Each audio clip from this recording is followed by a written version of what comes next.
दूसरा करंथियों 4 बाब पहली आयत से 18 आयत तक, सफ़ा नंबर 170 और 171।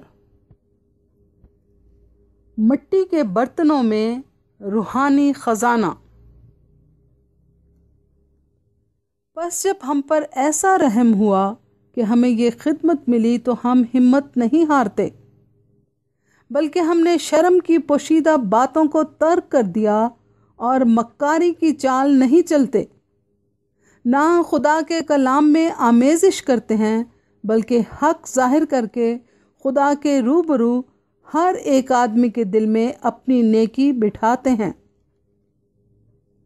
और अगर हमारी खुशखबरी पर पर्दा पड़ा है तो हलाक होने वालों ही के वास्ते पड़ा है, यानी उन बेईमानों के वास्ते जिनकी अक्लों को इस जहान के खुदा ने अंधा कर दिया है, ताकि मसीह जो खुदा की सूरत है उसके जलाल की खुशखबरी की रोशनी उन पर ना पड़े।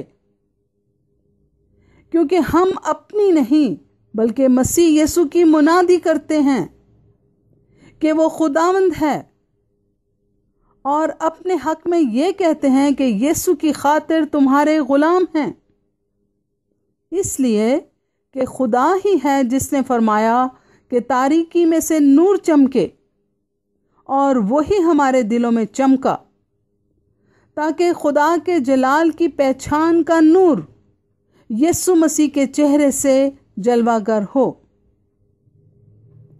लेकिन हमारे पास यह खजाना मिट्टी के बर्तनों में रखा है, ताकि यह हद से ज़्यादा कुदरत हमारी तरफ से नहीं बल्कि खुदा की तरफ से मालूम हो। हम हर तरफ से मुसीबत तो उठाते हैं, लेकिन लाचार नहीं होते। हैरान तो होते हैं मगर ना उम्मीद नहीं होते।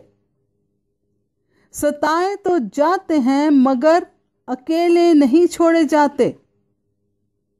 गिराए तो जाते हैं लेकिन हलाक नहीं होते। हम हर वक्त अपने बदन में यीशु की मौत लिए फिरते हैं, ताकि यीशु की जिंदगी भी हमारे बदन में जाहिर हो।